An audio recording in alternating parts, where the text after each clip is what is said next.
Bonjour, aujourd'hui je veux vous parler de mes olives locales faites à base de prunelles lactofermentées.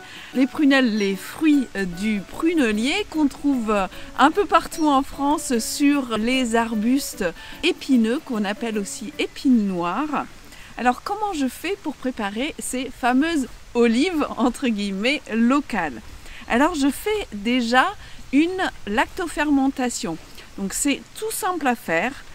Je mets mes prunelles cueillies même avant les gelées. Il n'y a pas besoin d'attendre les gelées parce que vous savez que les prunelles, elles sont extrêmement âpres quand on les cueille avant les gelées. Après les gelées, ça devient ce qu'on appelle blette.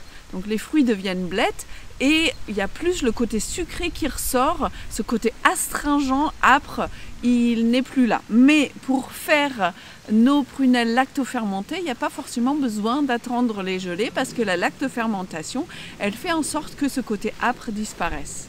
Alors simplement, pour la lactofermentation, on a besoin d'un bocal qui ferme bien hermétiquement, donc un bocal type le parfait avec le caoutchouc qui va bien, de bonne qualité. On met nos prunelles dedans et on verse dessus une saumure. Alors pour la lactofermentation classique, on utilise une saumure à 3%, ça veut dire 30 g de sel pour 1 litre d'eau. Pour faire mes olives, entre guillemets, je prends une saumure un peu plus chargée en sel. Donc je mets 100 g de sel pour 1 litre d'eau. Et faire une saumure, c'est tout simple, hein, c'est juste mélanger de l'eau avec du sel. C'est pas plus compliqué que ça. Il faut quand même faire attention à prendre de l'eau filtrée. Il faut surtout pas qu'elle soit riche en chlore. Donc si jamais vous n'avez pas de filtre d'eau, que vous utilisez l'eau du robinet, vous pouvez le faire. Mais le mieux, c'est de laisser l'eau décanter. Donc laissez l'eau dans un coin pendant plusieurs heures pour que le chlore puisse s'évaporer.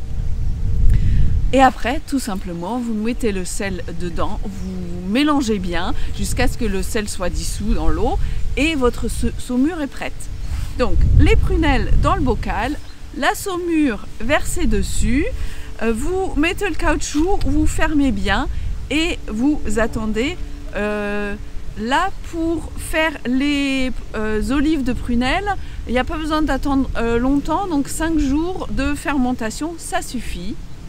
Vous ouvrez le bocal, vous égouttez l'eau, chargée en plein de choses aussi, en plein de bonnes choses. Vous pouvez la garder et utiliser ce jus pour vos vinaigrettes par exemple, parce que c'est riche en probiotiques, c'est riche en anthocyanes, donc des antioxydants qui sont dans les prunelles, des minéraux, etc. Donc utilisez-le aussi. Donc vous égouttez bien.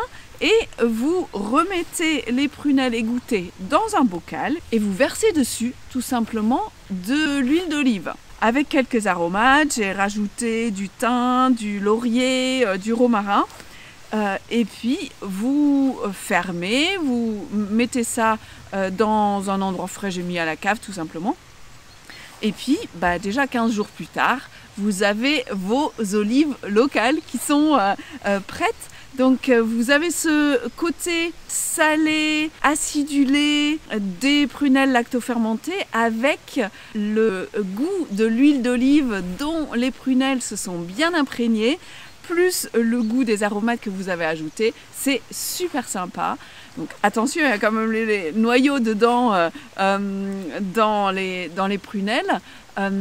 Vous pouvez utiliser ces olives comme ça à l'apéritif, dans des salades, sur des petits toasts au pâté végétal, à la terrine, etc. Donc c'est vraiment très sympa. Et j'en fais tous les ans et en plus c'est pratique, vous n'avez pas besoin d'attendre les gelées pour utiliser vos prunelles. Donc juste pour rappeler, le prunelier c'est un arbrisseau qu'on trouve souvent en lisière de forêt, dans les haies.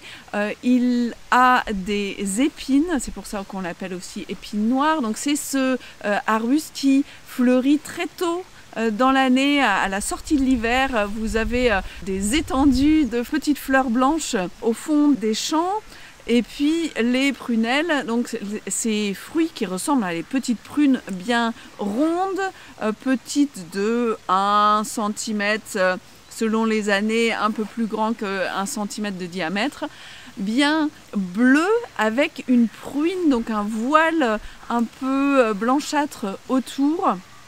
Et puis un noyau assez important, donc avec un goût très âpre avant les gelées et un goût plus sucré après les gelées. Vous pouvez aussi les utiliser pour faire de la liqueur, pour faire de la compote, des confitures, etc. Mais ça sera pour d'autres présentations. Alors j'espère que je vous ai donné envie de faire vos olives locales.